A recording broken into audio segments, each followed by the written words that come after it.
This is Think It Through with me, April A. Bear. Get ready to start thinking. I know, it's hard, and you'd probably rather not. But here we go anyway. Today we're diving into a topic that affects politics, social movements, and even our daily conversations, the language of demagoguery. We'll look at how charismatic leaders use language to inflame emotions, simplify complex issues, and consolidate their power. We'll also look at how that language spreads into the population and how it affects the way we view others. But more importantly, we'll look at how we can recognize and resist these tactics. All right, let's think it through.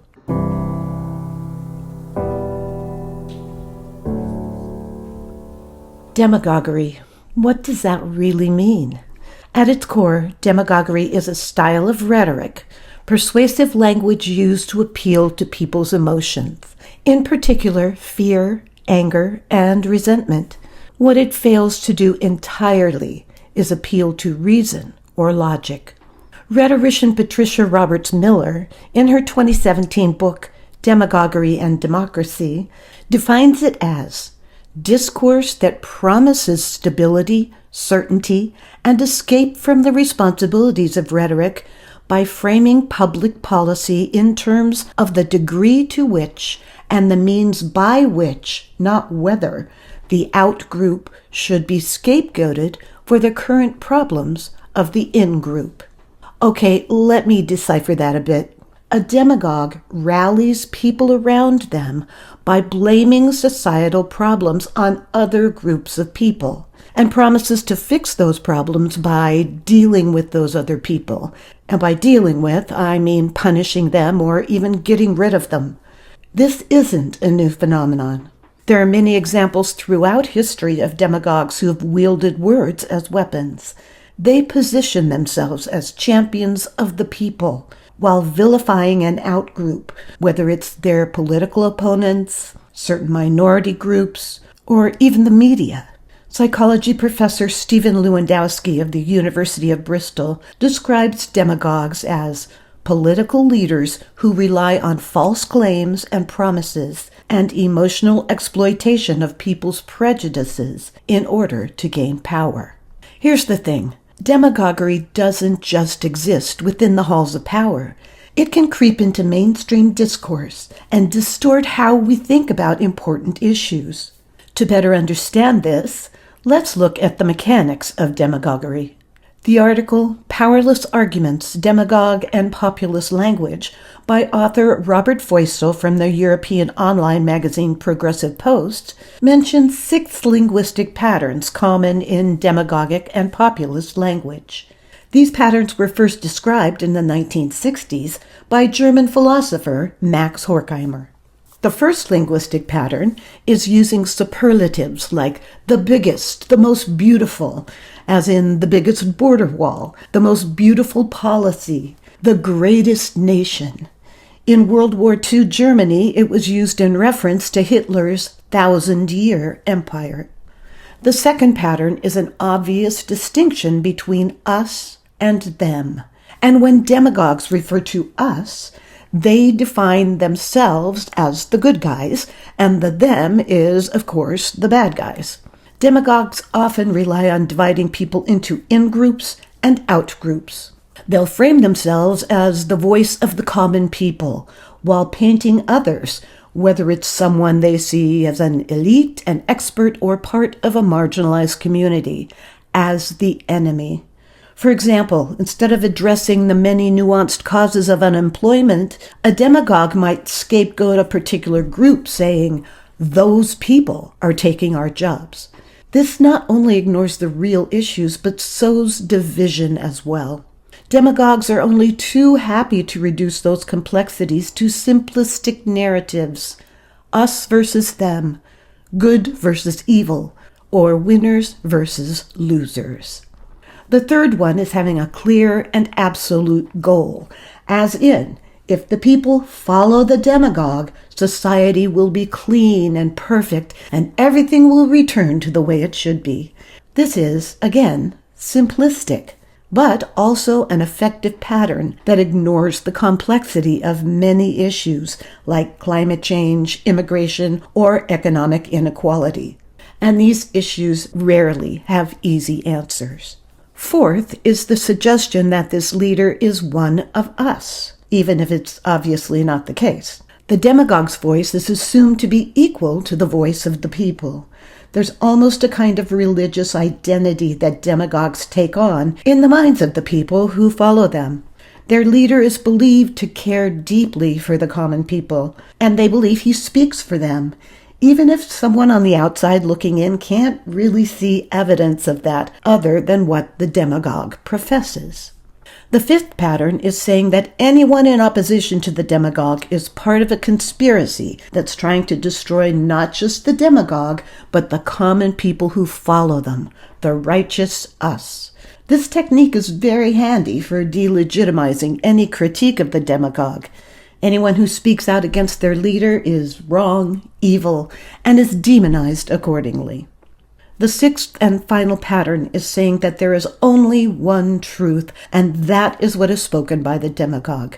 No doubt as to who and who alone tells it like it is. The demagogue stands against those who are conspiring against the common people. In his followers' opinion, he tells the real truth.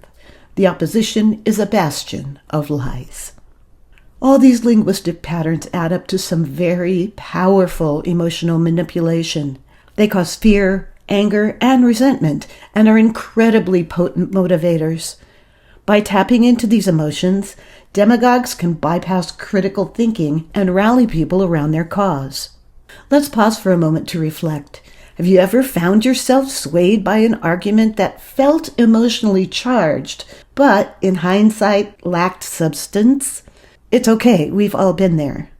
Recognizing these tactics is the first step to resisting them.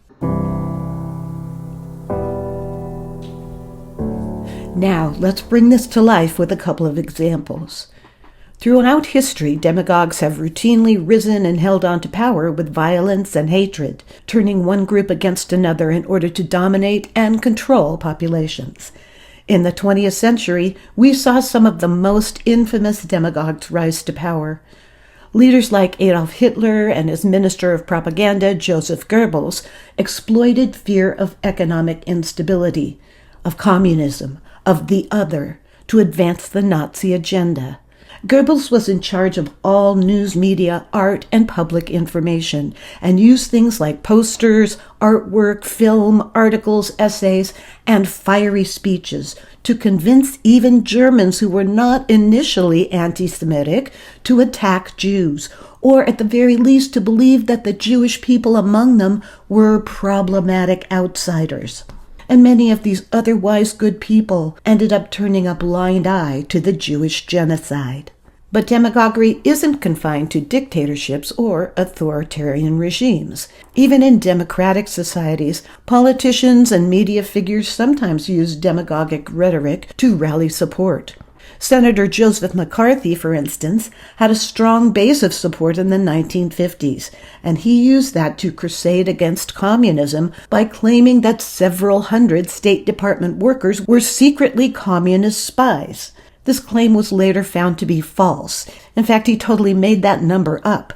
But, unfortunately, many people's lives had already been ruined. I'll link to a couple of articles that go into detail about McCarthy's troubling legacy. There's another senator who utilized the language of demagoguery to accomplish his agenda, and this still resonates today. Senator Newt Gingrich, in a successful 1994 bid to take over the House of Representatives, circulated a memo among his fellow Republicans called Language, a Key Mechanism of Control. In it, he encouraged them to consistently use specific negative words whenever they described Democrats, words like sick, pathetic, liars, and failures. Gingrich understood the power of these kinds of words and used them to his advantage. And of course, there are several authoritarian populist leaders who are currently utilizing the language of demagoguery to control their populations. Turkey's Erdogan, Hungary's Viktor Orban, and Russia's Putin have all used demagogic rhetoric to gain and maintain political power. And that leads me to the person who has been described by many commentators, social and political experts, and academicians as a demagogue, Donald Trump. His rise to power has jump-started a lot of academic research about demagoguery in the past decade. I'm not going to go into specific examples of his use of the language of demagoguery, because all you have to do is look on social media, or any news media for that matter, and you'll see example after example of it. He uses it constantly, as do many of the people with whom he surrounds himself. It's his brand. But Ryan Skinnell and Gillian Murphy, authors of the article Rhetoric's Demagogue in the June 2019 issue of Rhetoric Society Quarterly, posit that while Trump is certainly engaged in the use of demagogic language, he is not alone. His voice may be amplified by virtue of his position, and that makes him potentially more dangerous, but, and I quote, his use of demagogic rhetoric is in many ways very similar to other people's at this historic moment, including by people who do not share his politics. In other words, one reason there are so many identifiable demagogues in positions of power right now is because demagogic rhetoric is ubiquitous in public deliberation, irrespective of rhetoric's political allegiance. To put it more bluntly still, we are all nascent demagogues. That's right. Many of us, whether we're in the public sphere or not, have been guilty of using this kind of language when we talk about anyone or any group we consider our political opponents.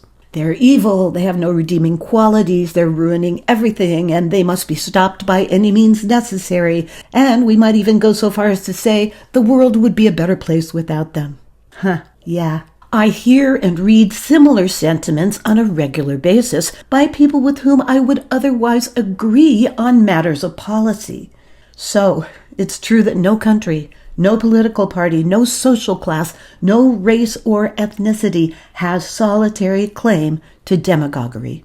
Skinnell and Murphy say that under the right conditions, we all choose to step into the role of demagogue willingly, happily, and without even needing to be convinced.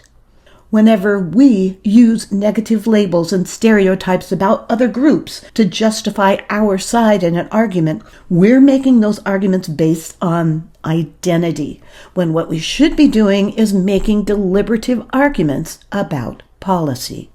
Now, let me be clear. Using demagogic language doesn't necessarily make you a demagogue, especially if you don't have the kind of power that politicians and other people of influence do. And demagoguery doesn't always lead to authoritarianism, and I certainly hope that's true when it comes to the United States. But it can erode trust in our democratic institutions and deepen our social divisions. And in the age of social media, these tactics can spread faster than ever. And because they very effectively play on our emotions, it's too easy for us to get pulled into that mindset. We may even use those tactics to influence others. And in that way, the rift between individuals and groups continues to deepen.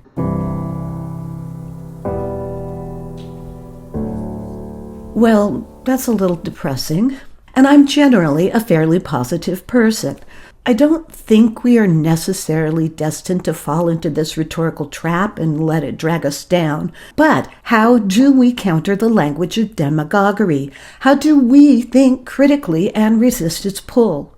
Here are a few strategies to keep in mind. First, learn to recognize the language of demagoguery when you hear it. You can tell when you realize that the point of what someone in power is saying is deliberately designed to make people feel strongly negative emotions like fear, anger, or resentment. And that emotion is directed at some individual or group of people who are supposedly responsible for some problem that affects us.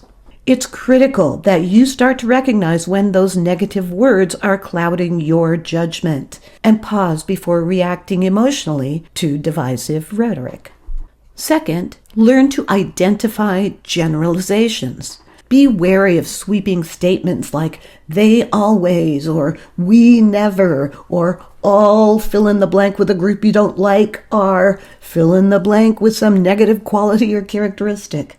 Reality is rarely so black and white. Remember that the vast majority of our social issues are complex and multi-layered, and they don't have easy or quick answers. Third, recognize when you use this kind of rhetorical pattern. It's a little humbling to realize that you might be the one making sweeping generalizations about those people, whoever they are. Scannell and Murphy say that even in the act of opposing demagoguery, we can easily fall into rhetorical and epistemological patterns that support it, into that us versus them thinking. It's far easier to recognize when someone else is engaging in it, and it's much more difficult to see when we are the guilty party. Step away from the insults and negative stereotypes, and focus instead on real problems and potential solutions to those problems, instead of hating on the very people who we're going to need if we have any chance of solving those problems. Fourth, seek nuance. Remember, the truth is often complex. Engage with sources that prioritize depth and context over sound bites, simplicity, and sensationalism. While much of demagogic language resonates emotionally, it's devoid of specific, actionable meaning. Trish Roberts Miller, author of the article Media, Rhetoric, and the Demagoguery of the Elite from the online magazine Media Ethics, says, and I quote, "The premise of democracy is that the people should argue about policy. Policy argumentation isn't effectively replaced by argument about in and out groups. Democratic deliberation requires remaining in a place of disagreement, being willing to reconsider one's own in-group commitments, admitting error, and holding all parties to the same rules. Anytime the complicated array of possible policy responses to a communal problem are reduced to two sides, demagoguery has restricted the imaginative possibilities. Demagoguery isn't something a cunning individual does to the ignorant masses. It's a way people think about their options. Getting rid of all the groups of people that don't fit into your idea of who is acceptable and should be allowed to live here, or even just allowed to live at all, will not, I repeat, not, fix your problems. In fact, it will make them exponentially worse. Making public discourse about policy and not about identity and motive is by far the best way to keep our democracy safe. And that's it for this episode. I hope this exploration of demagoguery has given you some tools to navigate the complexities of this kind of modern discourse. Be sure to check out the show notes if you want to read more about this important topic. If you enjoyed this episode, please subscribe and leave a review. And don't forget to share it with someone who might find it valuable. After all, clearer thinking is a journey we're all on together. Stay thoughtful, stay curious, and keep thinking it through.